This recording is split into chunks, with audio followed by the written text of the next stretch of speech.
हे चिदान देगा देवा, हे चिदान देगा देवा, तुझा विसरण व्हावा, गुण गायना आवडे, हीच माझी सर्व जोड. न लगे धन मुक्ती संपदा, न लगे मुक्ती धन संपदा, संत संग देवी सदा, गुण गायना आवडे, हीच माझी सर्व जोड. तुका मने गर्भवासी, तुका मने गर्भवासी, सुखे घालावे आम्हासी, गुण गायना आवडे, हीच माझी सर्व जोड. गुरुर् ब्रह्मा गुरुर्विष्णू गुरुर्देव महेश्वरा, गुरु साक्षात परब्रह्म तस्मै श्री गुरुवे नमः. ओम नमो चार्य वेद प्रतिपाद्य, जय जय ससोवेद्यारूपा, देवा तुझी गणेशु सकलार्थमतु प्रकाशो, मने निवृत्तिदासु अवधारो. महायोग पीठे चतुर्विमरत्यं वरं पुंडलिकाय दातुं मुनित्रे, समागस्ततिष्ठं परमानन्दकन्दं परब्रह्मलिङ्गं भजे पाण्डुरङ्गं. प्रथम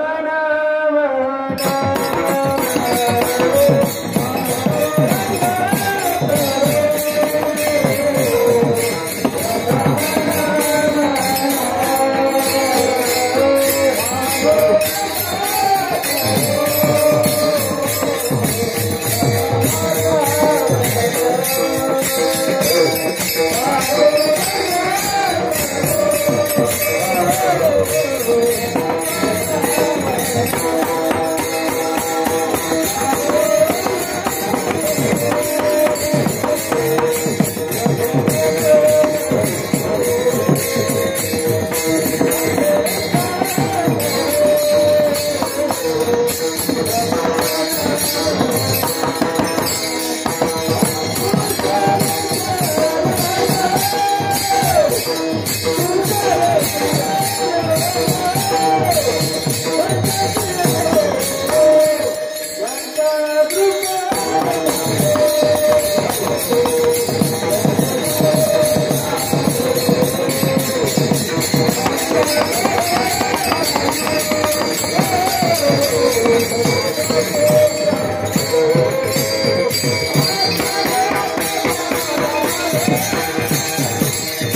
दुसरे चरण संतांच्या त्यांच्या कृपादाने कथेचा विस्तारो बाबाजी सद्गुरु दास तुम आओ ना पवन कुमार तुम आओ ना पवन कुमार हमारे हरि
तुम आओ ना पवन कुमार हमारे हरि कीर्तन में हेची दान देगा देवा तुझा विसर ना व्हावा गुण गायना वडे हीच माझी सर्व जोडी सालाबादाप्रमाणे याही वर्षी आपल्या मौजे कुरणवाडी या गावामध्ये अतिशय आनंदी अशा प्रकारच्या वातावरणामध्ये राम जन्मोत्सवाच्या निमित्तानं सुरू असलेला अखंड हरिनाम सप्ताह आणि या अखंड हरिनाम सप्ताहाचं 10 वर्ष आजच्या या सप्ताहाला या ठिकाणी पूर्ण होतात आणि 11व्या वर्षामध्ये आपण या ठिकाणी परवा दिवसापासून या ठिकाणी परिवर्तित होत आहोत म्हणजे त्याच्यामध्ये रूपांतर होत आहे।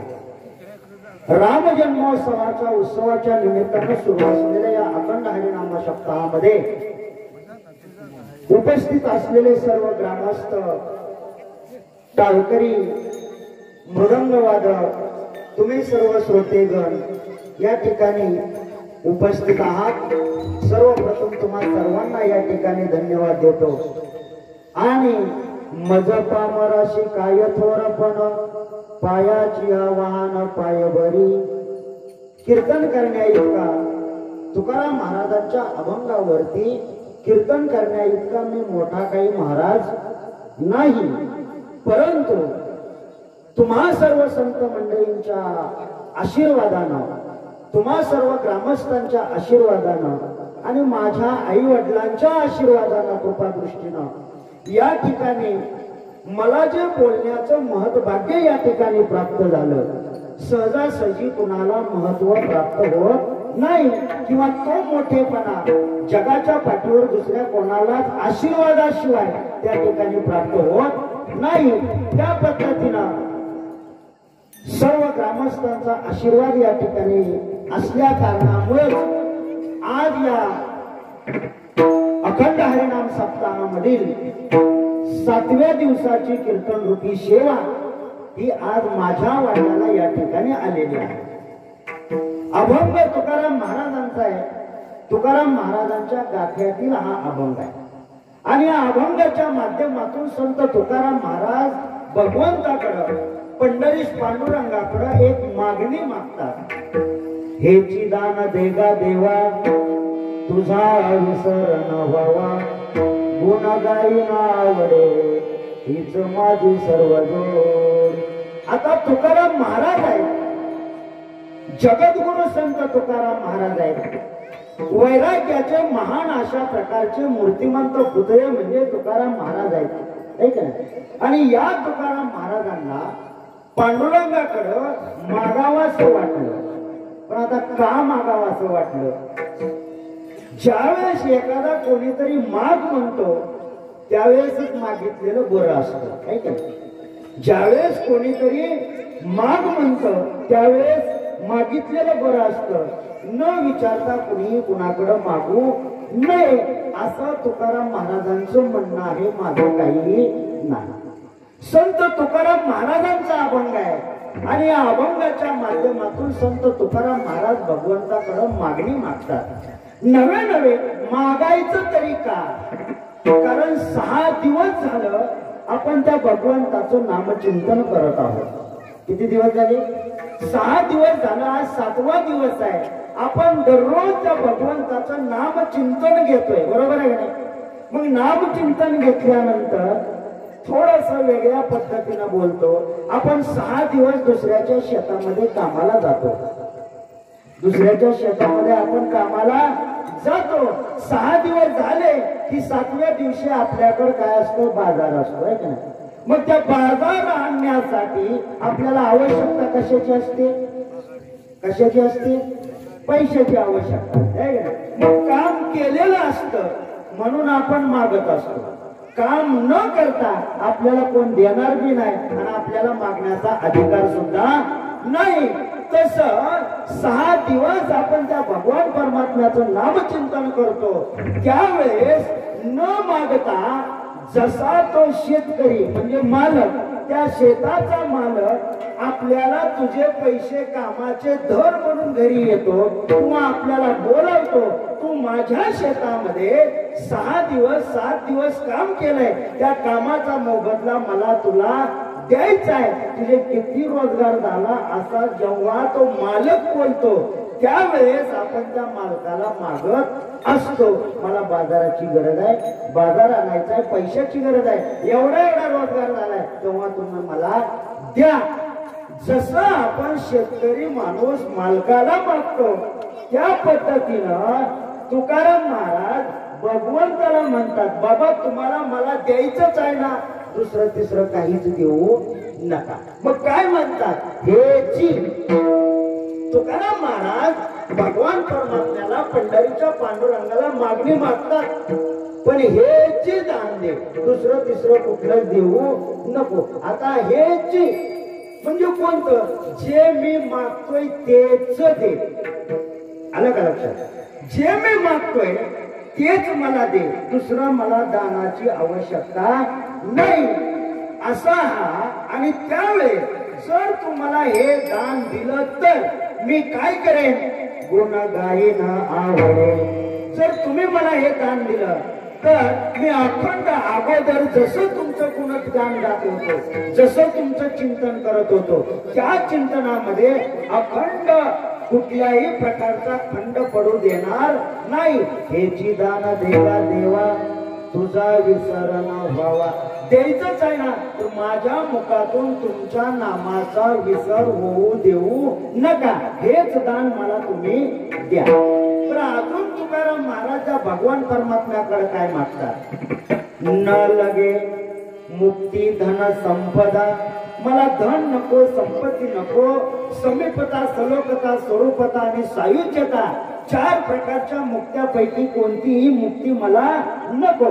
न लगे मुक्ती धन संपदा संत संग देई सदा. मला चांगल्या माणसांची संगत लागू दे असं तुकाराम महाराज भगवान परमात्म्याकडं मागत आहे. नवे नवे शेवटी तुकाराम महाराज या ठिकाणी मागतात, देवा तुका म्हणे गर्भवासी सुखे घालावे आम्हाशी. लोक म्हणतात, अनेक संत महात्म्यांनी सांगितलं गर्भवासाचं दुःख हे खूप भयानक असतं. पण भगवंता तुमच्या जवळ जर का मला यायचं असेल, पुन्हा मला जन्माला घालायचंच असेल आणि तुमचं दास्यत्व जर का मला मिळत असेल तर त्या गर्भवासाच्या यातना सुद्धा आम्हाला पचनी पडतील, आम्ही त्या सहन करू. असं तुकाराम महाराजाचा या अभंगाचा सरळ सरळ भावार्थ या ठिकाणी आहे. ठळक बातम्या संपल्या, सविस्तर बातम्या चालू. विठ्ठल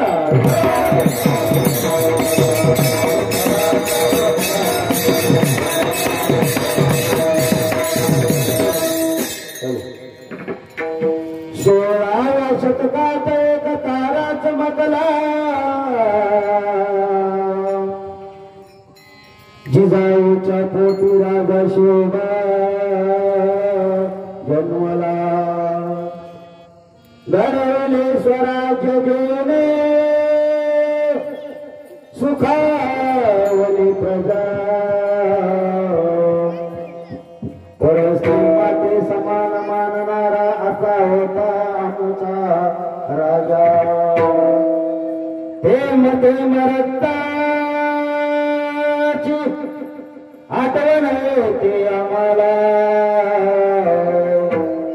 कधी विसरणार नाही राजे वंदन करण्या तुम्हाला बोला छत्रपती शिवाजी महाराज की वीर संभाजी महाराज की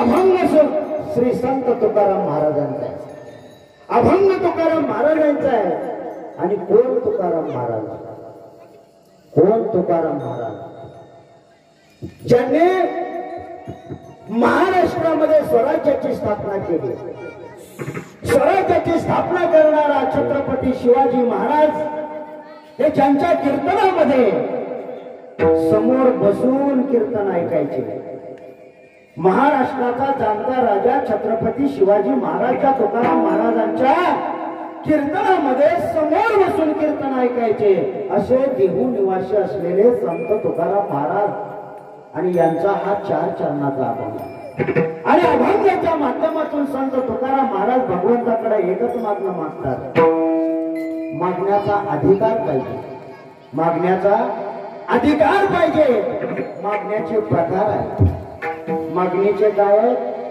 प्रकार आहेत मागणीचे 3 प्रकार आहेत एक माणूस गरज म्हणून मागतो माणूस गरज म्हणून मागतो दुसरा परंपरा चालत आली म्हणूनही मागतो आणि तिसरं माणसाचा स्वभावच आहे मागत राहायचं मागत जरी खिशात असलं तरी मागतच राहायचं असं मागणीचे 3 प्रकार आहेत गरज म्हणून पहिला प्रकार आहे माझ्याकडे चुना आहे पण तंबाखूच नाही माझ्याकडे चुना आहे तंबाखूच नाही तंबाखू आहे चुना नाही बरं तंबाखू खायचे दोन्ही बी जवळ पाहिजे बरोबर मग एकच वस्तू जवळ असेल तर दुसऱ्या वस्तूची गरज आहे तंबाखू आहे पण चुना नाही त्या चुन्याची गरज आहे म्हणून चुनावाला शोधायला लागलो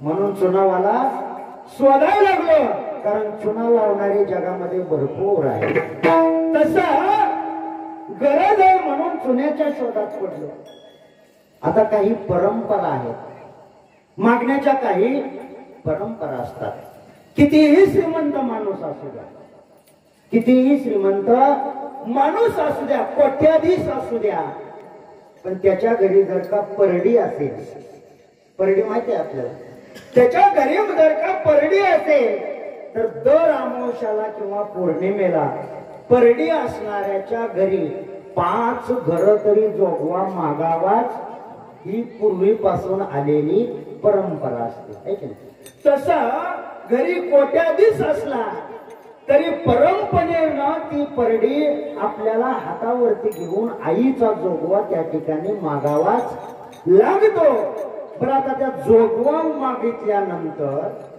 त्या कुटुंबामध्ये पीठ तरी किती येतं 1-2 भाकरीचं सुद्धा पीठ जमा होत बरं कोट्यावधी श्रीमंती असलेला माणूस त्या 1-2 भाकरीच्या पिठानं त्याची काही श्रीमंती जाणार आहे का त्याची श्रीमंती जाणार नाही परंतु त्याच्या घरामध्ये आजोबापासून पंजोबापासून आलेलं अंबाबाईचं ताट जे हातावर आलेलं असतं ते पुढे कायम चालू ठेवावं लागतं, म्हणून त्याला परंपरेनं मागणी असं म्हणतात.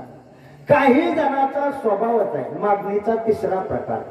मागणीचा तिसरा प्रकार आहे स्वभावच आहे. घरी किती बी असू द्या, खिशात तंबाखूची पुडी चुना सगळं काही सकाळी विकत घेतलेलं असू द्या, पण दुपारच्याला तुमच्या जवळ येऊन बसणार, मांडीवर ताप टाकणार, दे तंबाखू म्हणणार. बरं जवळ आहे पण मागण्याचं काही सोडत नाही, आहे का? मागण्याचं काही सोडत नाही. तसं आधी होता गदव योगे झाला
तिशी केले पट्टराने तिचं हिंडण राहीन मुळे स्वभाव जाईना. काय माणसाचा स्वभावच असतो, त्याला म्हणतात पूर्वी गावाच्या काडाचं पिंड बांधलं जात होतं. आता ते हार्वेस्टर आल्यामुळे कुठं कारबी मिळे ना. काडाचं पिंड बांधायच्या टायमाला अगोदर ते काड ओलं केलं जायचं, त्याचं सोंग तयार केलं जायचं. ते सोंग जाळलं तरी सुद्धा त्या सोंगाचा वर बुजत त्याचा स्वभावच तसा राहायचा. तस एक श्रीमंत घराण्यामध्ये एक राजाचा राजकुमार होता. बरेच दिवस झाले त्याचं काही लग्नच जमत नव्हतं. मग त्या गावामध्ये एक भिकारी होते आणि त्या भिकाऱ्याची एक मुलगी दररोज हातामध्ये पातेलं घेऊन जायची आणि भीक मागायची. मग एकदा त्या राजानं त्या भिकाऱ्याच्या मुलीला बघितलं, दिसायला खूप सुंदर आहे. मग आपल्या राजकुमाराला ही मुलगी पत्नी म्हणून आणि मला सून म्हणून करायला काय हरकत, असं कोण म्हणते? आताच्या जमान्यामधला श्रीमंत असलेला राजा भिकाऱ्याच्या मुलीला सून करून घ्यायला सुद्धा तयार आहे. असा हा राजा त्या भिकारणीच्या मुलीला बोलावून घेतलं, भिकाऱ्याला बोलावून घेतलं, त्या मुलीच्या आई वडिलाला बोलावून घेतलं आणि म्हणाला, हे बघ तुझी मुलगी खूप सुंदर आहे, रूपवान आहे आणि माझ्या मुलाला म्हणजे माझ्या राजकुमाराला तुझी मुलगी पत्नी म्हणून द्यायला काय हरकत, आपण दोघजण इवाई इवाई हो म्हणजे. भिकारी घाबरला. कहा राजा बोज कहा गंगोतेले, उंट कुठं आणि शेळी कुठं, कसा मेळ लागायचा मला. तुम्ही राजा मी भिकारी, कसं बी असू दे सगळं उजवून देतो, अजून 5 एकर तुझ्या नावानं लावतो, पण तुझी मुलगी माझ्या मुलाला दे. ठीक आहे म्हणला, दिली. लग्न झालं वगैरे सगळं झालं आणि लग्न झाल्यानंतर त्या दिवशी साडं वगैरे काढलं आणि साडं वगैरे काढल्यानंतर नवरा नवरीला जेवायला बसवलं. आता तिथं राजाचा मुलगा म्हणल्यानंतर काही कमी असणार आहे का? सोन्याचा पाट सगळं ताट वगैरे सगळं जेवायला पंचपक्वानाचं जेवण त्या ठिकाणी वाढलं आणि मग ज्या पुरवल्या असत्या त्या पुरवल्या काही नवरा नवरीला गपचीप जीव देत नाही. त्या त्यानं नाव घ्या त्यानं नाव घ्या असं म्हणायचं. मग पुरवल्याने त्या राजाला नाव घ्यायला सांगितलं गेलं. मग त्या पुरवल्यानं राजाला नाव घ्यायला सांगितल्यानंतर त्या राजाच्या पोरानं राजकुमारानं नाव असं घेतलं होतं, कारण पुन्हा त्या राजकुमारीकडं म्हणजे त्याच्या पत्नीकडे सुद्धा नंबर येणार. त्या राजकुमारानं नवरदेवानं नाव असो घेतलं. दत्ताच्या देवळाला सोन्याचा कळस, दत्ताच्या देवळाला सोन्याचा कळस. रुक्मिणीचं नाव घ्यायला मला नाही आलं. त्या रुक्मिणीचं तुम्ही म्हणाल तुम्ही तुमचंच घ्यायचं होतं. असो मग पुन्हा त्या भिकारणीकडे नंबर आला. आता ती भिकारी नव्हती का? आता ती राजाची सून होती, राजाची सून होती, पण स्वभाव मात्र काही गेला नाही. सर्वांनी नाव घ्या नाव घ्या म्हणायला सुरुवात केली. ज्यावेळेस मूळ स्वभाव असलेल्या भिकारणीनं नाव घेतलं. मोठं मोठं पात्यालं. आता त्याला बघूला म्हणत होती ती, पण आता हा पोरगी असल्यामुळे मोठं मोठं पात्यालं. मोठं मोठं पात्यालं त्याच्यामध्ये दूध, म्हशीचं दूध. मोठं मोठं पात्यालं त्याच्यामध्ये म्हशीचं दूध. दुधाला आली साय वर्ग भाकर.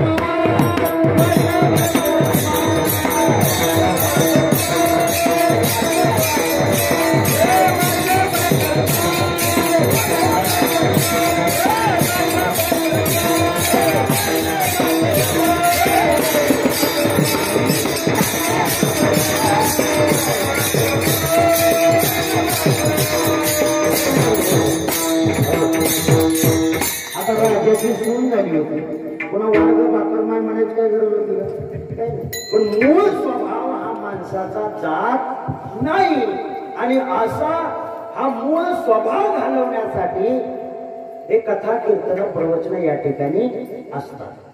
मग संत तुकाराम महाराज शिंक जांभळी भोगला, शिंक जांभळी भोगला, इतुकाची वेळ वाया गेला.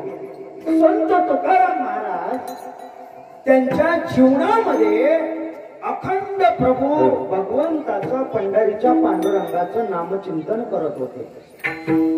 जांभळी देताना, शिंक देताना, खोकतानाच तेवढा वेळ त्यांचा वाया जात असेल, नाहीतर तेवढा सुद्धा ते वेळ वाया घालवत नव्हते, असं त्यांचं प्रमाणच आहे. जांभळी भोगला, इतुकाची वेळ वाया गेला.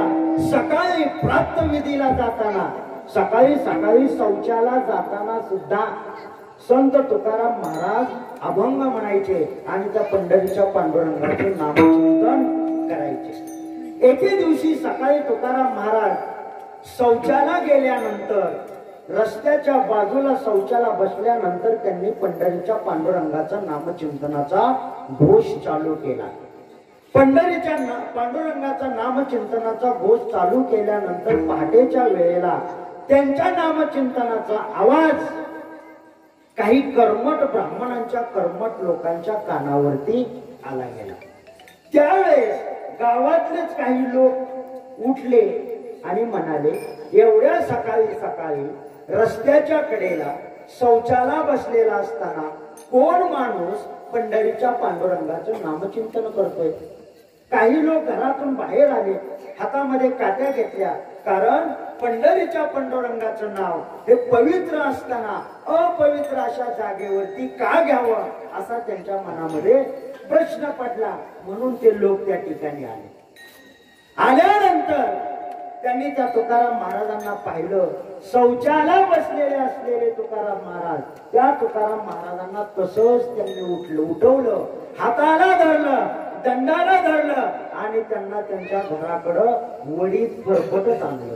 अरे तू धर्म वाटवला. तू काय केलं? धर्म वाटवायला लागला. पंढरीच्या पांडुरंगाचं नाव इतकं पवित्र असताना त्या पंढरीच्या पांडुरंगाचं नाव अपवित्र अशा जागेवरती घ्यायची तुझी हिंमतच कशी काय झाली? असं काही गावातील लोक त्या तुकारामांना बोलू लागले. त्यावेळेस माझी मजा झाली.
लोकांनी, कर्मठ अशा प्रकारच्या लोकांनी दंडाला धरलं, काहींनी मानगुटीला धरलं. तुकाराम महाराजांना वडीत घराकडे आणलं आणि तुकाराम महाराजांच्या घरी असलेल्या गाथ्याची जी काही पानं होती ती पानं त्या लोकांनी गोळा केली. तुकाराम महाराजांनी गाथ्याची पानं तयार केली, म्हणजे लिहिलेले पानं होती. अरे तुका, अपवित्र अशा प्रकारच्या जागेवरती भगवान परमात्म्याचं पवित्र अशा प्रकारचं नाव घ्यायची तुझी हिंमतच कशी झाली, असा विचार त्या लोकांनी त्या तुकारामाला बोलून दाखवला. काही जण धक्के द्यायचे, बुक्या मारायचे, पण हे सगळं तुकाराम महाराज त्या पंढरीच्या पांडुरंगासाठी सहन करत होते. कोणासाठी? पंढरीच्या पांडुरंगासाठी संत तुकाराम महाराज सहन करत होते. त्याच्यामधल्याच काही लोकांनी जो गाथा होता, जी गाथ्यामध्ये पानं होती, ती पानं एका गाठोड्यामध्ये त्या ठिकाणी बांधली आणि ते गाठोड इंद्रायणी नदीच्या काठावरती घेऊन गेले. का? आज हा तुका रस्त्याच्या कडेला अपवित्र अशा प्रकारच्या जागेवरती बसून पंढरीच्या पांडुरंगाचं नाव घेतोय, हा धर्म बुडवायला लागला, कर्मठ अशा प्रकारचा तुका आहे, असं लोक त्या तुकारामाला बोलू लागले. तो गाथा गाठोड्यामध्ये बांधला. गाठोड्यामध्ये बांधलेला गाथा तुकारामांचा इंद्रायणीच्या नदीमध्ये काही लोकांनी बुडवायला सुरुवात केली. त्यावेळेस मात्र संत तुकाराम महाराजांच्या डोळ्यातून दुःखाचे अश्रू आले. पहिला मुलगा मेला, पहिली बायको मेली, त्यावेळेस तुकाराम महाराज रडले नव्हते. पण ज्यावेळेस अशा कर्मठ लोकांनी तुकाराम महाराजांचा गाथा पाण्यात बुडवायला सुरुवात केली, त्यावेळेस मात्र संत तुकाराम महाराजांच्या डोळ्यातून दुःखाचे अश्रू वाहायला लागले. माझा प्रपंच लयाला गेला तरी सुद्धा तुकाराम महाराजांच्या डोळ्यामध्ये दुःखाचे अश्रू आलेले नव्हते. पण जीवाचं रान करून भगवंताच्या प्रती असलेलं प्रेम, असलेला भाव व्यक्त करण्यासाठी ज्या गाथ्याची निर्मिती केलेली होती, तोच गाथा, माझा गाथा हे लोक या ठिकाणी इंद्रायणी नदीमध्ये बुडवत आहे. याचा खूप अशा प्रकारचा विलाप दुःख तुकाराम महाराजांना झालं. ते महाराजांना सहन झालं नाही. त्यावेळेस संत तुकाराम महाराज त्या भगवान पंढरीच्या पांडुरंगाला आर्ततेनं हाक मारतात. देवा, कोटे गुंतलासी द्वारकेच्या राया, कोटे गुंतलासी द्वारके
गुंतलाची द्वारकेच्या राया वेळ का सखया लविला. अरे पांडुरंगा, जीवाच्या पल्याण जपलेला माझा जो काय गाथा आहे आणि तुमच्या नामचिंतनाचा असलेला वाचा इंद्राईमध्ये लोक पुरवत असताना तू कुठं लपून बसला का? तू लवकर मला भेट द्यायला येत नाही असं संत तुकाराम महाराज त्या भगवान परमात्म्याला हाक मारतात. ज्यावेळेस परापश्यंती, मध्यम आणि वैखरी अशा 4 प्रकारच्या वाचा आहेत. किती प्रकारच्या वाचा? 4 प्रकारच्या वाचा. परा म्हणजे बेंबीच्या देठापासून मारलेली हाक कधीही भगवंतापर्यंत जाऊ शकते, म्हणजे पोचू शकते. त्याला परेपासूनची हाक मारतात. आणि तीच परेपासूनची हाक तुकाराम महाराजांनी मारलेली होती. आणि पंढरीचा पांडुरंग विटेवरती कटेवरती हात ठेवून उभा असलेला धावून आला आणि त्याच पांडुरंगानं इंद्रायणीच्या नदीमध्ये खाली बसलेले होते. आणि जेव्हा तुकाराम महाराजांनी हाक मारली त्यावेळेस 7 वर्षाचं वय असलेला एक छोटासा मुलगा म्हणजे भगवान परमात्मा तुकाराम महाराजांच्या जवळ आले. आणि त्यावेळेस तुकाराम महाराजांनी आलेल्या मुलाला ओळखलं गेलं. आणि त्यावेळेस तुकाराम महाराज त्या बालकाला विचारतात, देवा तुला मी हाक मारली, एका हाकेमध्ये धावून येणारा पंढरीचा पांडुरंग, पण तू 14 दिवस मी हाका मारत बसलो पण तू आला नाही. का आला नाही? जाब विचारण्याचा अधिकार तुकाराम महाराजांना होता म्हणून त्यांनी विचारलं. अरे 14 दिवस माझा गाथा त्या इंद्रायणीच्या नदीमध्ये लोकांनी दाबून ठेवला होता, तरी सुद्धा तू मला तो गाथा सोडवण्यासाठी का आला नाही? असं विचारल्यानंतर भगवान परमात्मा पंढरीचा पांडुरंग त्या तुकाराम महाराजांना म्हणतात, देवा तुकाराम महाराज, मी पहिल्याच दिवशी आलो होतो. कधी? मी जेव्हा तुम्ही हाक मारली होती त्याच टायमाला आलो होतो, पण मी इंद्रायणीमध्ये बसलो होतो. देवा काय करत होता? त्यावेळेस पंढरीच्या पांडुरंगानं सांगितलं, तुकारामा, ज्या वेळेस हे लोक तुमचा गाथा घेऊन पाण्यात आले होते तेव्हा मी पाण्यामध्ये हात धरून बसलो होतो. का? त्या लोकांनी त्या गाथ्याला दगड बांधला होता आणि तो दगड गाथ्याला खाली घेऊन जाणारा होता आणि त्या गाथ्याला गाळ लागणार होता, माती लागणार होती. म्हणून त्या गाथ्याला माती लागू नये, गाळामध्ये तो गाथा जाऊ नये म्हणून मी हात धरून नदीमध्ये बसलो होतो. आणि आता ज्यावेळेस 14व्या दिवसानंतर तो गाथा जड दगडा सहित लाया तैशा तारेला वह्या, जड अशा प्रकारच्या दगडाला बांधलेल्या वह्या जशा पाण्यावरती लाह्या तरंगाव्या तशा त्या तरंगण्याचं कारण म्हणजे मी खाली हात धरून बसलो होतो. आणि तोच गाथा तुम्हाला या ठिकाणी सुपूर्द करावा व्हावा म्हणून मी पाण्यात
तुकाराम महाराजांच्याकडे तो भगवान परमात्मा पंढरीचा पांडुरंग आलेले.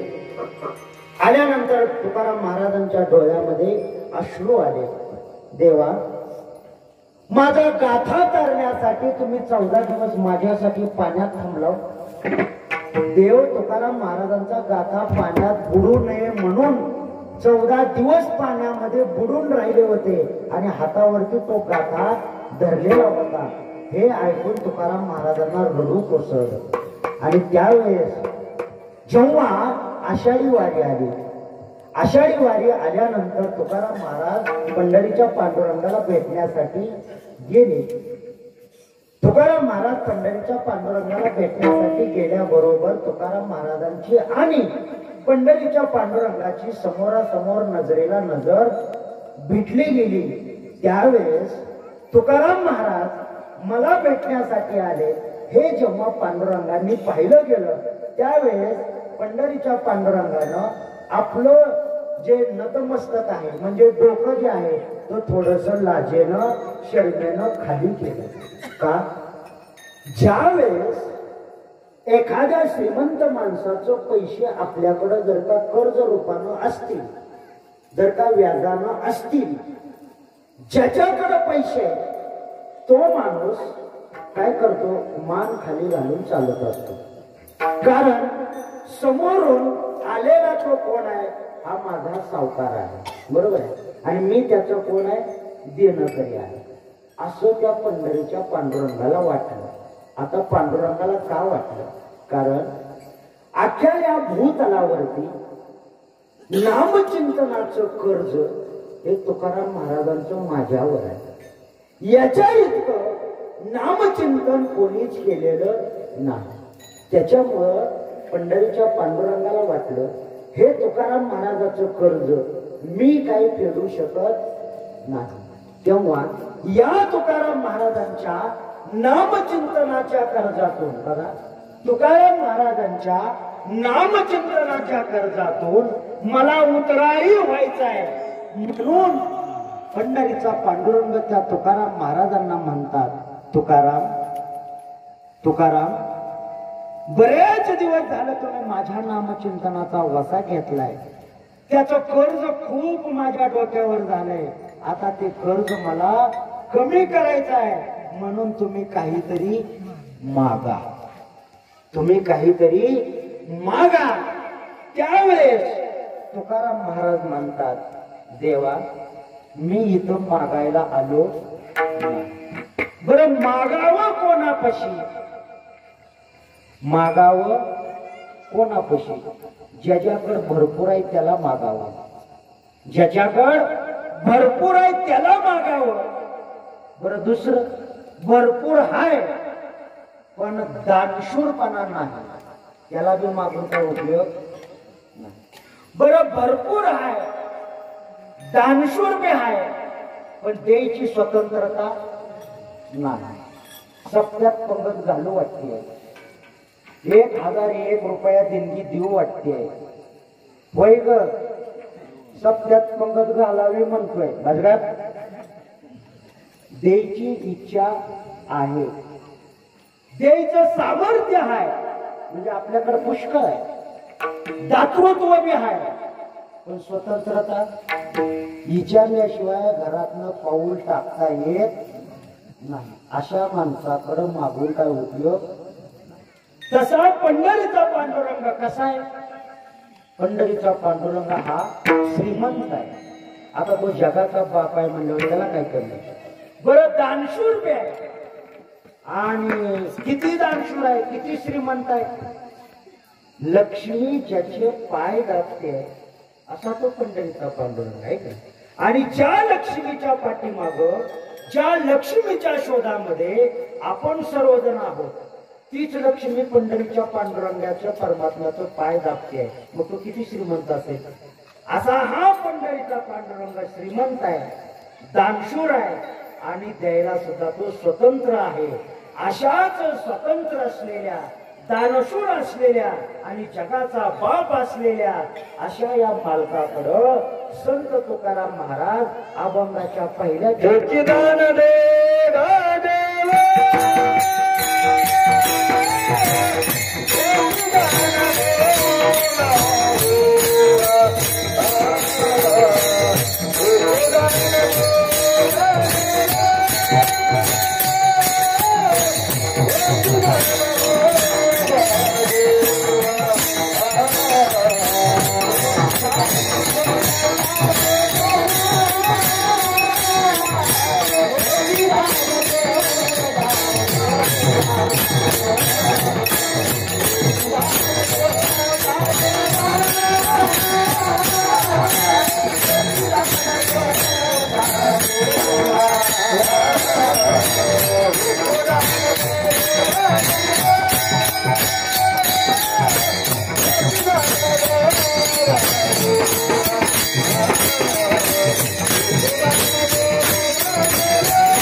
म्हणून तुकाराम महाराज त्या पंढरीच्या पांडुरंगाकडं मागणं मागतात.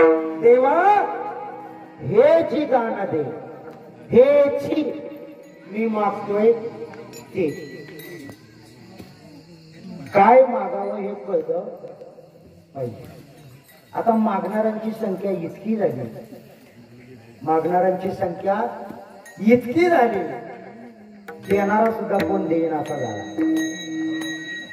काय मागणाऱ्यांची संख्या झाली तुमच्या लक्षात आलं. तिघे जण दिसायला काळे अशा प्रकारची मुलं होती. कशी? काळे, सावली, जीवाला जीव देणारे तिघजण मित्र. जीवाला जीव देणारे तिघजण मित्र, स्वभावानं अतिशय चांगले, पण दिसायला काळीच होती. दिसायला काळीच होती. तिघच्या तिघ शंकराचे भक्त, तिघच्या तिघ शंकराचे भक्त.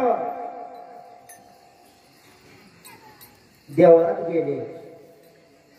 पहिला म्हणाला, देवा 32वा चालू आहे. कितवं चालू आहे?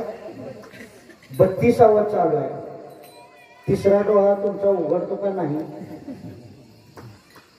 देव म्हणला, यंदा कर्तव्य आहे काय, म्हणजे करायचं आहे काय असा देव म्हणाला. पहिला म्हणाला, देवा तू माझ्यावरती प्रसन्न झालाय, आम्ही तुझी आराधना करतोय आणि यंदा कर्तव्य आहे का हे म्हणायची सुद्धा वेळ आमच्यावर येऊ द्यायची नसते. शंकर म्हणाले, बोल देवा काय पाहिजे तुला. देवा ह्या रूपामुळे तर मला कोण पसंत करणार. बरं देवा काळं करायचं असतं पण त्याला बी थोडस लिमिट असते की मला. देकळात टाकला तर डिपूळ गोरा दिसतो पण मी त्याच्यापेक्षा काळा केला. शंकर म्हणला, बरं ठीक आहे, मग काय तुझ्या मनातली इच्छा आहे. पहिला मित्र म्हणाला शंकराला, मला जरा गोर कर की म्हणला. काय कर, गोर कर. शंकर म्हणला, तथास्तु. तथास्तु म्हणल्या त्याचा काळा कलर गेला, त्याला गोरा रंग प्राप्त झाला. दुसऱ्या दिवशी त्या दोघांमध्ये मिसळला. ती दुसरी दोघं म्हणजे काल आपल्यासारखं होतं ना, अचानक त्या रंगवली लावून कुठं आलं, कुठल्या ब्युटी पार्लरला गेलं तर पुन्हा ठाऊ. दुसरा पुन्हा शंकराच्या देवळात गेला. देवा त्याला जसं गोर केलंय ना, पण त्याच्यासारखं करू नको, त्याच्यापेक्षा जास्त गोर कर, म्हणजे माझा नंबर लवकर लागल. देव म्हणला, तथास्तु. पहिल्याला गोर केलं, दुसऱ्याला त्याच्यापेक्षा गोर केलं. ही दोघ जण तिसऱ्याकडे आली. तिसरा म्हणला, नवीनच ब्युटी पार्लरचं दुकान ओपन झालं की काय. पुन्हा तो शंकराच्या देवळात गेला. देवा म्या काय तुझं घोडं मारलं होतं म्हणलं. आम्ही तिघजण मित्र एका ताटात जेवता, सगळं काही एकत्रित करत असताना त्या दोघाला गोरं केलं, मला का तसं ठेवलं. मग त्यावेळेस तो शंकर परमात्मा त्या तिसऱ्या मित्राला म्हणाला, मित्र कसा असावा, आपलं मागणं कसं असावं, आपल्या मागण्यामुळं दुसऱ्याचं वाटोळं होऊ नये असंही मागणं आपलं देवाकडं असावं. बरोबर आहे तुम्ही, बरोबर आहे. आपलं मागणं असं असावं, दुसऱ्याच्या झाडाचा आंब्याचा मोहर पडून जावा आणि माझ्या आंब्याला मोहर तसाच राहावा, असं त्या भगवंताकडं मागणं मागू नये. तर त्या तिसऱ्या पोरानं, तिसऱ्या मित्रानं शंकराकडे जी मागणी घातली ती अशी होती, देवा तुला मला द्यायचंच आहे ना, तर एक कर, त्या दोघांना जे दिलंय ते मला देऊ, पण मला जे द्यायचं आहे ते मी तुला सांगतो. शंकर म्हणला, बोल लवकर, वेळ नाही, इकडं भाकरीचा खमंग वास यायला लागलाय, वड्याच्या आमट्याच्या. मग तो शंकर असा म्हटल्यानंतर तो म्हणाला, देवा मला दुसरं तिसरं काहीच देऊ नको, पण मला एक दे, जसा माझा रंग होता का नाही तसं त्या दोघाचं कर म्हणलं. असं जर का मागणं, म्हणजे त्याचं बी चांगलं होईल आणि माझं बी चांगलं असलं जर का मागणं आपल्याकडं असेल तर आपलं बी चांगलं होत नाही आणि त्या मित्राचं दुसऱ्याचं बी चांगलं होत नाही. म्हणून तुकाराम महाराज अभंगामध्ये म्हणतात, देवा हेची म्हणजे कोणतं, जे माझ्या जीवाचं कल्याण करणार आहे आणि माझ्या बरोबर जे जे आहेत त्यांचं सुद्धा कल्याण करणार असं वचन मला तू काय कर दे. एक नवरा म्हणजे एक पतिदेव अमेरिकेला चालला होता. अमेरिकेला जाताना घरनं मुलाबाळांना त्यानं विचारलं, जसं सहलीला जात असताना घरातली छोटी मुलं मोठ्या मुलाला म्हणतात, येताना सहलीवरनं काय आणतो, तसं त्या पतिदेवाला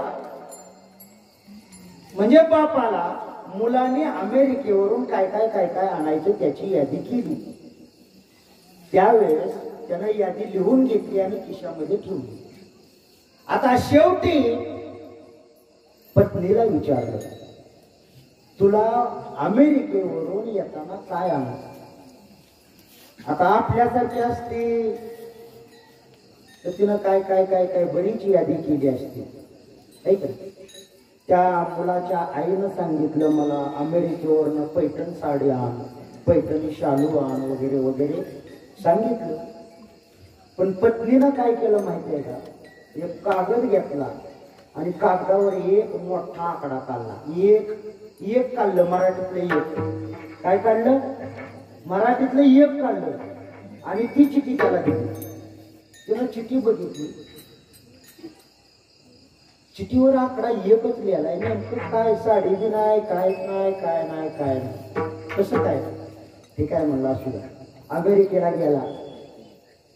बाकीच्यांनी जे काय मागितलं होतं ते सगळं काही घेतलं, पण पैठणी साडी ज्यानं लिहिलेली होती. आता अमेरिकेत काय साड्या घालते किंवा तिथं हाफ बरमोड असते, तर टी शर्ट असते, महिला बी तेच घालते तर पुरुष पण तेच घालते. पण ज्या वेळेस तो माघारी यायला लागला त्यावेळेस त्याच्या खिशामध्ये पत्नीनं बायकोनं दिलेली चिठ्ठी त्याला आठवली आणि त्या चिठ्ठीवरती आकडा लिहिलेला होता neko. त्यानं डोकं तासभर खाजवलं पण काही त्याला समजलं नाही.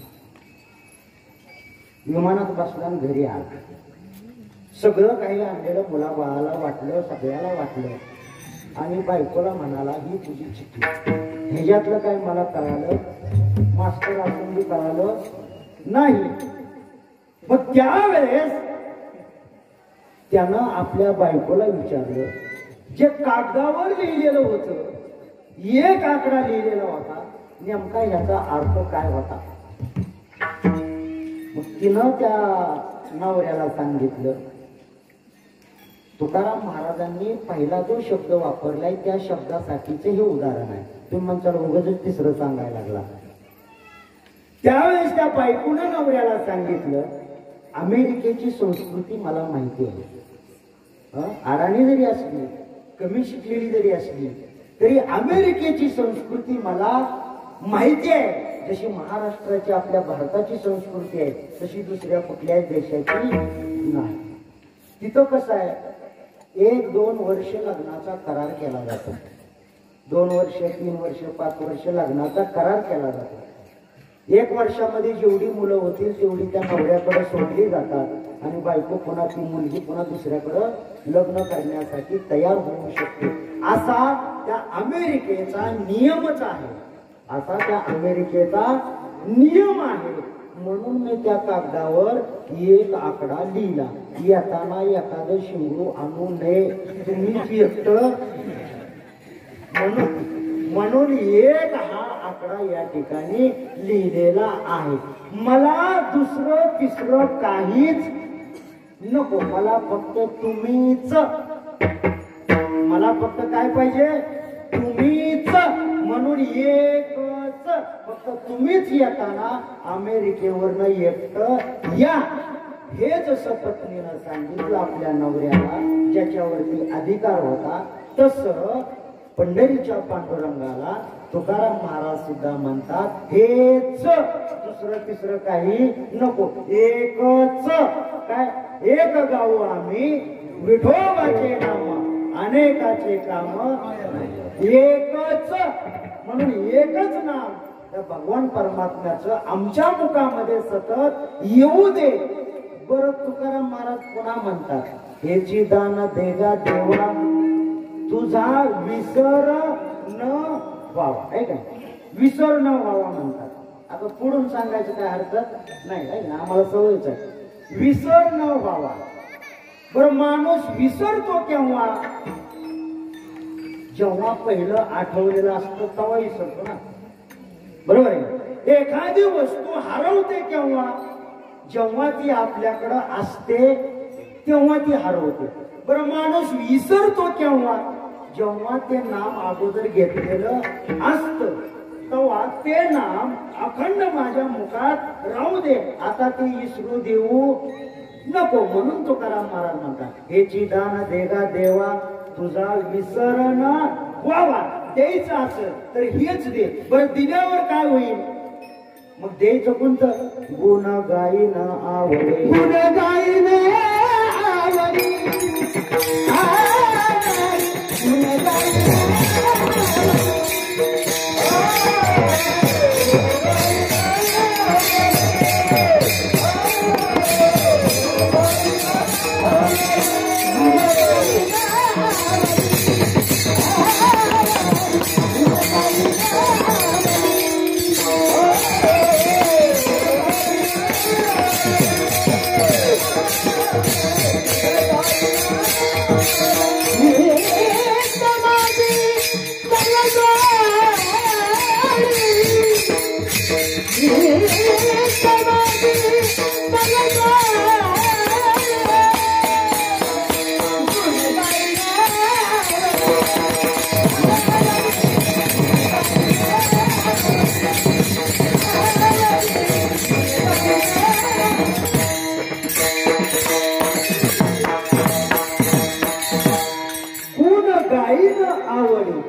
आवड येणे आहे का नाही? बरं, माणसाला आवड केव्हा निर्माण होते?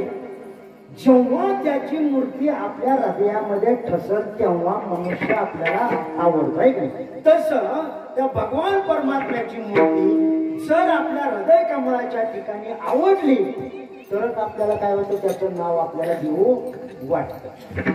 एकदा पंढरीच्या पांडुरंगाला भेटण्यासाठी जात असताना, म्हणजे वारीला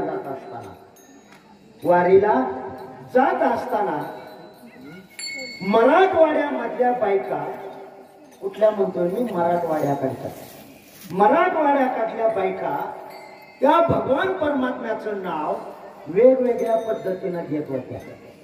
कसं का असणार, येडवाकडा सूर असो नाहीतर आपसुरी असो, कसं का असणार, पण त्या भगवान परमात्म्याचं नाव घेत होत्या.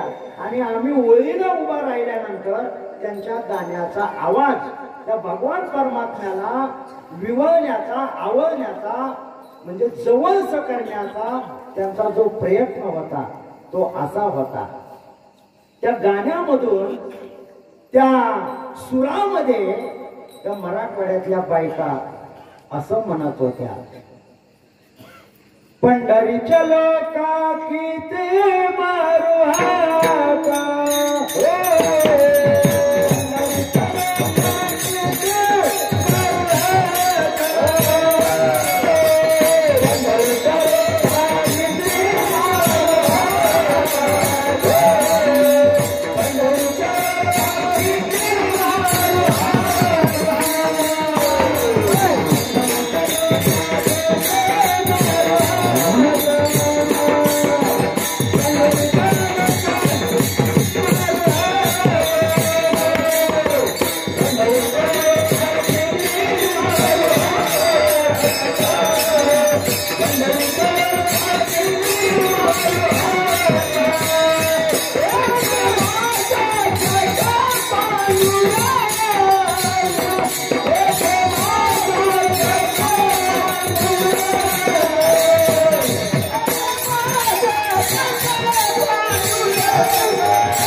त्या ठिकाणी पंढरीच्या पांडुरंगाला म्हणायची. तर दुसरी काय म्हणत होती माहिती आहे का? पंढरीला जायला उशीर झाला, पांडुरंगाचा मला फोन किंवा आला, बघतो पांडुरंग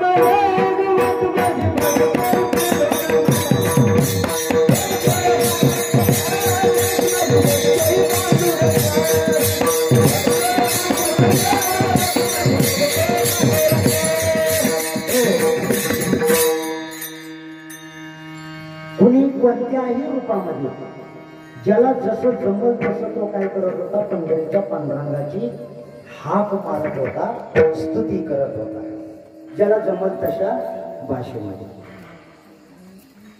कौरव आणि पांडवाचं युद्ध झालं. कौरव आणि पांडवाचं युद्ध झालं. श्रीकृष्णानं पांडवांना राज्य ताब्यात दिलं आणि हस्तिनापूरचं राज्य पांडवांना ताब्यात दिलं आणि श्रीकृष्ण मथुरेला निघाले. जात असताना कृष्ण चालले, रथामध्ये बसले. रथामध्ये बसत असताना अश्वत्थामा अश्वत्थामा हा महाभारतामधले एक पात्र आहे. त्या अश्वत्थाम्यानं हातामध्ये धनुष्य बाण घेतला, त्या बाणाला धनुष्य लावला आणि अभिमन्यूची जी काही पत्नी होती उत्तरा, अभिमन्यूच्या पत्नीचं नाव काय? उत्तरा असं त्या अभिमन्यूच्या पत्नीचं नाव होतं. आणि श्रीकृष्ण तर परमात्मा हे मथुरेला निघाले असताना त्या अभिमन्यूच्या पत्नीला मारण्यासाठी अश्वत्थाम्यानं धनुष्याला बाण लावलेला होता. आणि त्यावेळेस ती उत्तरा गरोदर होती, तिच्या पोटामध्ये छोटस बाळ वाढत होत. त्यावेळेला त्या अश्वत्थाम्यानं धनुष्याचा बाण सोडला आणि तो बाण सुसू सुसू करत त्या उत्तरेच्या पदराला त्या ठिकाणी बाण चिटकला. त्या उत्तरेच्या पदराला बाण चिटकला, पदर पेटला. पदर पेटल्यानंतर ती उत्तरा मोठमोठ्यानं श्रीकृष्णाचा धावा करू लागली. देवा कुठं तो लपला. आणि त्यावेळेस तो पदर इतका तिच्या शरीराला भेटला की त्या शरीराला दाह व्हायला लागला, म्हणजे गरम शरीर व्हायला लागलं. आत पोटामध्ये तर छोटस बाळ होत. त्यावेळेस ती उत्तरा श्रीकृष्णाला त्या ठिकाणी धावा करते. जय माझी काय लागला रे वनवा, धाव रे केशवा, माय बापा जय माझी.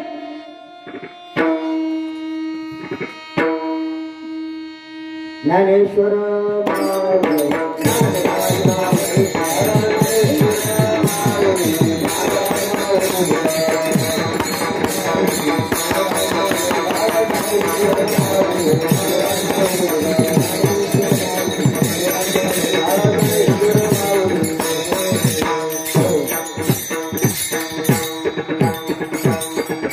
काय भूक लागली?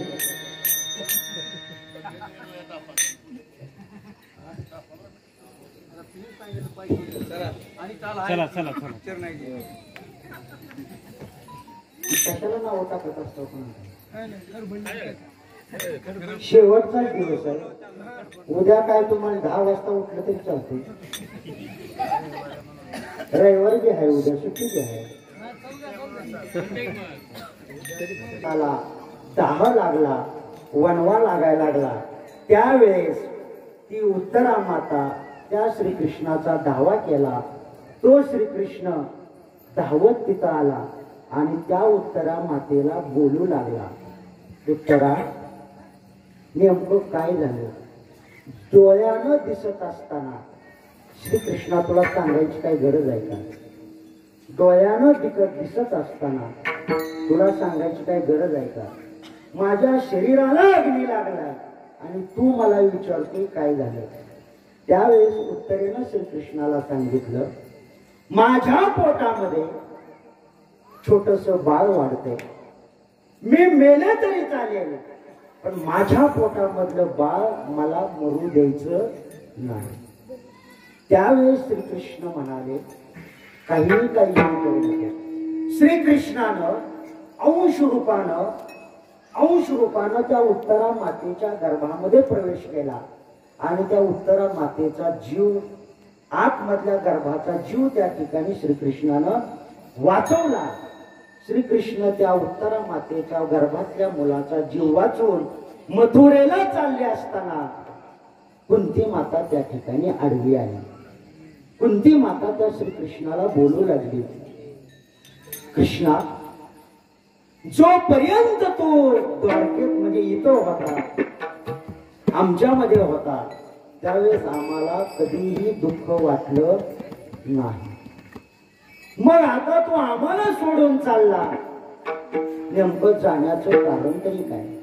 त्यावेळेस श्रीकृष्ण त्या कुंती मातेला म्हणाला, आत्या, पाहुणा म्हणून आल्यानंतर पाहुण्यानं जास्त वेळ राहायचं नसतं.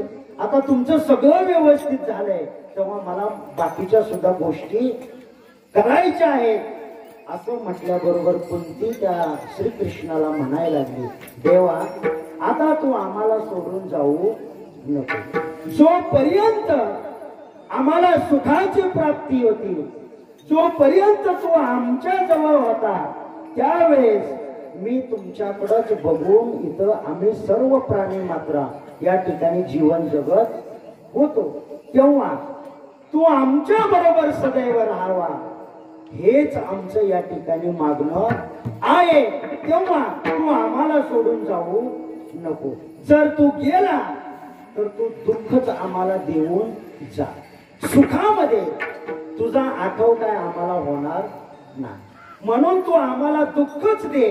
कारण दुःख ज्या वेळेस होईल त्यावेळेस दुःखाच्या प्रत्येक क्षणामध्ये तुझा नावाचा गजर आमच्या मुखामध्ये येईल आणि नेहमीच तू काय होशील, आमच्या जवळ तू राहशील. म्हणून त्यावेळेस कुंती मातेनं सुद्धा त्या श्रीकृष्णाकडं एकच मागणी मागितली, देवा तू जाऊ नको, फक्त तुझं नामचिंतन आमच्या मुखाच्या ठिकाणी सतत असू दे. म्हणून गुण गायीना वडे हेची माझी सर्व जोडी. देवा तुझं नाम आमच्या मुखामध्ये अखंड राहू दे, एवढंच तू फक्त आम्हाला दे.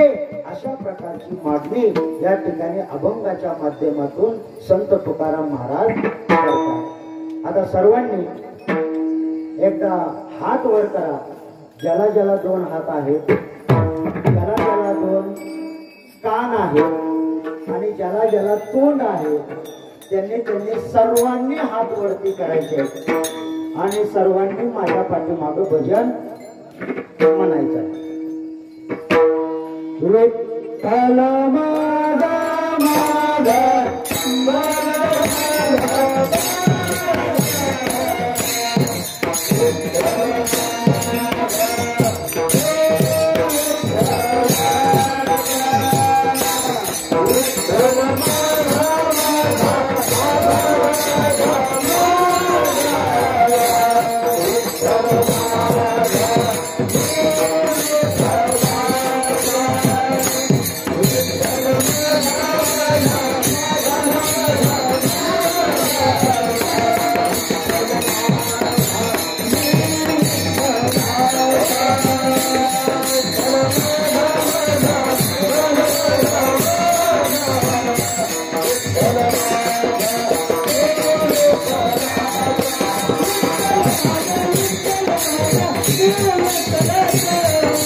अभंगाच्या तिसऱ्या चरणामध्ये तुकाराम महाराज म्हणतात, न लगे धन मुक्ती संपदा किंवा न लगे मुक्ती धन संपदा संत संग देई सर. मला चांगल्या लोकांची संगत दे. दुसरं तिसरं काही सुद्धा काय काय बाहेर गावची माणसं आपल्यातलं नाही सांगत, आपल्यात नाही देते. काय काय बाहेर गावची माणसं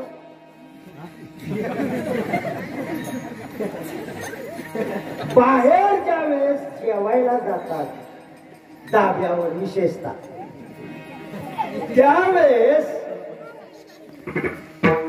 शेंगदाण्याचं पाकिट विकत घेतात हं? मग त्या शेंगदाण्याच्या पाकिटाला आतमध्ये शेंगदाणे काढल्यानंतर त्याला एक वेगळंच नाव आहे म्हणतात. काय नाव आहे कोणाला माहित आहे? चकना. वा वा. त्या शेंगदाण्याच्या पाकिटाला चकना असं म्हणतात. बघा, फक्त शेंगदाणे विकत घेतले तर त्याला चकना म्हणतात. आता दुसरी गोष्ट, तोच शेंगदाणा पंढरपूरला गेल्यानंतर बताशा बरोबर जर का पॅक केला, जो शेंगदाणा आपण चकना म्हणून खातो तो शेंगदाणा पंढरपूरहून आणलेल्या बताशामध्ये जर का मिसळला तर आता त्याचा काय झाला? पहिला काय होता? चकना. कशात मिसळला? बताशा बरोबर. काय झाला? प्रसाद झाला. मग अशा शेंगदाण्यांनी जर बताशाची जोड जर का आपल्याला लावली तर, म्हणजे जे शेंगदाणा आहे त्यानं जर का पंढरपूरच्या बताशाची जर का जोड केली तर, संगत केली तर, त्या शेंगदाण्याला नाव काय दिलं जाईल? प्रसाद. बरं, प्रसाद ज्यावेळेस आपल्या हातावर येतो, चकना ज्यावेळेस हातावर येतो त्यावेळेस त्याचं कोण पाया पडून तोंडात टाकले का? अजूनपर्यंत जर कोणी टाकलेलं म्हणजे बघितलं. पण बताशा बरोबर असलेला शेंगदाणा प्रसाद म्हणून ज्यावेळेस हातावरती त्यावेळेस त्याला पाया पडून काय करतो आपण? तोंडात. तुकाराम महाराज हेच म्हणतात, न लगे मुक्ती धन संपदा संत संग, मला पंढरपूरच्या बताशाची संगत लागू दे आणि माझ्या या 3.5 हाताच्या नरदेहाचा प्रसाद या ठिकाणी होऊ दे. म्हणून तुकाराम महाराज अभंगामध्ये सुद्धा हेच मागतात, देवा मला नेहमी चांगल्याची संगत लागू दे, मला नेहमी माझ्या कानावर चांगले शब्द ऐकायला मिळले आणि माझं पाय सुद्धा चांगल्याच वाटानं त्या ठिकाणी जाऊ दे, अशीच एक मागणी तुकाराम महाराज त्या अभंगाच्या माध्यमातून भगवंताकडे करतात. जाता जाता अगदी 5 मिनिटांमध्ये शेवेला पूर्णविराम करतो. जाता जाता एक दृष्टांत या ठिकाणी छोटासा सांगतो. भगवान परमात्मा आपल्याला प्रसन्न होईल पण केव्हा? जेव्हा आपल्या मनामध्ये असलेला अहंकार आणि गर्व जेव्हा संपेल त्यावेळेसच आपला प्रपंच संसार हा सुखा समाधानाचा होईल. तुकाराम महाराजांच्या जीवनामध्ये अहंकार गर्व कधीच नव्हता. तो अहंकार आणि गर्व आमच्या सारख्याच्या अंतकरणाच्या ठिकाणी आहे, म्हणून आमचा संसार सुखाचा होत नाही. कारण त्यातून एकच आहे. आणि त्यावेळेस एक गाडगं मातीला म्हणाला, एक माणूस त्या गाडग्याला म्हणाला, दृष्टांत एवढाच ऐका पण काम देऊन ऐका, आयुष्यामध्ये परिवर्तन झाल्याशिवाय राहणार. 50 वर्ष झालं आपण कीर्तन ऐकतो आणि 10 वर्ष झालं इथं सुद्धा कीर्तन ऐकतो. 50 आणि 10 60 वर्ष झाली. एका सप्त्यामध्ये 8 कीर्तन असतात. 8 संग 48 480 कीर्तन आपण ऐकत आहोत. 480 कीर्तन ऐकून जर का आपल्या देहामधला अहंकार आणि गर्व जर का जात नसेल तर सक्त करून काही उपयोग, असं माझ्या छोट्याशा बुद्धीला वाटतं. असं माझ्या छोट्या बुद्धीला वाटतं. एक माणूस त्या मडक्याला म्हणाला, गाडग्याला म्हणाला, अरे मडक्या, तू कधीच गरम कसा होत नाही. माणूस गाडग्याला म्हणतंय तू कधीच कसा गरम होत नाही. त्यावेळेस त्या मडक्यानं माणसाला उत्तर दिलेलं होतं ते असं होतं, मडकं म्हणतंय माणसाला, माझा जन्म मातीत नाही. माझा जन्म कशात नाही? मातीत नाही. माणूस म्हणतोय उन्हाळ्यात बी तू थंडच राहतो, हिवाळ्यात बी थंडच राहतो आणि पावसाळ्यात बी थंडच असतो. मडकं म्हणतंय माणसाला, माझा जन्म मातीत आहे, मी फुटल्यानंतर सुद्धा माझी मातीच होणार आहे. मग ज्याचा जन्म मातीत नाही आणि मेल्यावर मी माझी मातीत होते, मग मी गरम होऊ कोणावर? मी गरम त्या मडक्याला कळते, पण माझ्यासारख्या 3.5 हाताच्या मडक्याला अजून कळनासं झालं. आणि हे परिवर्तन होण्यासाठी शक्य असतात. दुसरं, एक श्रीमंत माणूस मेला होता, त्याला अग्नी देण्यासाठी लाखो हजारो माणसं त्या ठिकाणी आली. दुसरा झाला, माती सावडायचा कार्यक्रम त्या दिवशी त्याचा व्हायला लागला. ज्यावेळेस श्रीमंत माणूस मेला, त्याच्या काही तासानंतर एक भिकारी मेला. एक भिकारी मेला. त्या भिकाऱ्याला बी स्मशानभूमीमध्ये आणलं. आता त्या भिकाऱ्याच्या मातीला दहन द्यायला मात्र कोणच, गावातली अशी 4-5 मंडळी आली, मेलय म्हणून त्याचा अंत्यविधी त्यांनी केला. पण तो भिकारी जिवंत असताना त्या श्रीमंत माणसाच्या दारात भीक मागायला जात होता. गरिबीला लाज नसते, गरिबीला लाज नसते. तो भिकारी सतत त्या श्रीमंत माणसाच्या दारात जायचा, पण तो श्रीमंत माणूस कधीच त्याला भीक वाढत नव्हता. चल रे चाल, त्याच्या आविर्भावामध्ये तो बोलायचा. तो गरीब माणूस त्या श्रीमंत माणसाच्या आत्म्याला म्हणाला, ते परवा दिवशी मला तू दारातनं हाकलून लावलं, आज माझ्याजवळ आला का नाही? आज कुठं आला? माझ्याजवळच आला, माझ्या बरोबरच जायला लागला. 3रा दिवस उजाडला. त्या श्रीमंत माणसाची माती सावडण्यासाठी लाखो लोक आले. बरं, माती सावडायला 3च पिशव्या आणल्या दाजी आहे का नाही? ते आता मला काय माहित नाही, पण तुमचं बघितल्यामुळे म्हणतो. त्या श्रीमंत माणसाची माती भरण्यासाठी 3च पिशव्या आणल्या. श्रीमंत माणसाची माती सावडली, पण त्या भिकाऱ्याच्या माती सावडायला कोण आहे? कुणीच हात लावला नाही. मग सगळी माणसं उठून गेली, हाकलून लावली, जावा. मग दाजीसारखी अशी 2-4 जाणकार माणसं तिथं 4-5 जण राहिली. त्या माणसाने इकडं तिकडं बघितलं, सगळी गेले. ती म्हणली, लका ही भिकारी आहे, बरं असू बापराची, पण माणूस आहे ना. जरी तो भिकारी असला तरी तो कोण आहे? माणूस. बरं, श्रीमंत माणसाची माती भरायला लाखो लोकांनी सावडायला, बरं ह्याला हात लावायला कोणच नाही. दाजीसारखी माणसं म्हणाली, आपणच ह्याची विल्हेवाट लावू. पण त्याच्यातला एक जण जाणकार म्हणला, ह्याची माती भरायची कशात? बरं, दुसऱ्याची माती 3ऱ्याच्या पिशवीत टाकत नाही ती, असं मी ऐकून आहे, मला काही माहिती नाही. त्यावेळेस जाणकार अशा प्रकारच्या दाजीसारख्या माणसं म्हणाली, बरं आता इथं कोण आहे म्हणजे बघायला? इथं बघायला कोण आहे? त्या भिकाऱ्याची माती सावडली आणि श्रीमंताच्या मातीमध्ये त्याची माती मिसळली. त्याची माती पंढरपूरला नेली. जाताना भिकारी त्या श्रीमंत माणसाला म्हणाला, बघ, देवाची गती अशी असते. इथं मनुष्य नावाचा प्राणी माणुसकीच्या नात्यानं जगला पाहिजे. बरोबर, मी जरी संपत्तीला दरिद्री असलो तरी आता कुणाबरोबर चाललोय? तुझ्या बरोबर चाललोय. त्यावेळेस तो श्रीमंत असलेल्या माणसाचा आत्मा दरिद्री अशा प्रकारच्या भिकाऱ्याला म्हणाला, जोपर्यंत माझ्याकडे संपत्ती होती तोपर्यंत माझ्यामध्ये अहंकार होता, गर्व होता. माझ्यासारखा श्रीमंत माणूस कुणीच नाही असं मला वाटत होतं. पण ते सगळं या ठिकाणी निधन आहे. माणसाला ज्यावेळेस माणसाचं शरीरातला आत्मा ज्यावेळेस निघून जातो, त्याचं शरीर निधन होतं. कुठलं धन त्याच्या कामाला येत नाही, म्हणून त्याला निधन असं म्हणतात.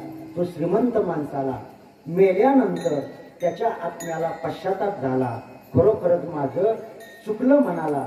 माझ्याकडे जे होतं त्याच्यातला थोडासा हिस्सा तुला द्यायला काय हरकत नव्हता.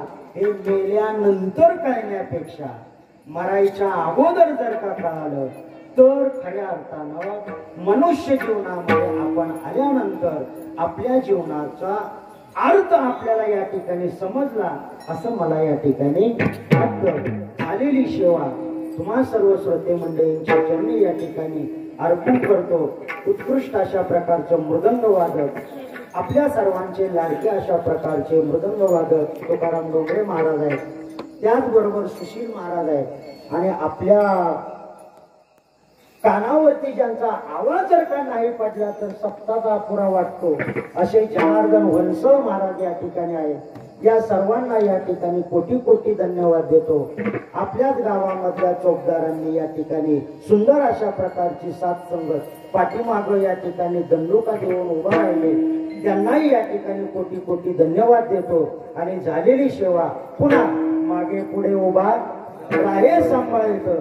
मागेही पांडुरंग आहे, विठ्ठल रुक्मिणी आहे आणि पुढेही या ठिकाणी हनुमंत, प्रभू रामचंद्र, लक्ष्मण आणि सीतामैया आणि तुम्हा सर्व श्रोते मंडळींचा ग्रामस्थांचा असाच आशीर्वाद या ठिकाणी माझ्यासारख्या अल्प अशा प्रकारची बुद्धी असलेल्या एका जीवावरती राहावी अशीच एक विनंती या भगवान परमात्म्याच्या चरणी या ठिकाणी विचार व्यक्त करतो आणि झालेली सेवा या ठिकाणी संपवतो. Dnyaneshwar Tukaram Tukaram Tukaram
Goodbye.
Thank you.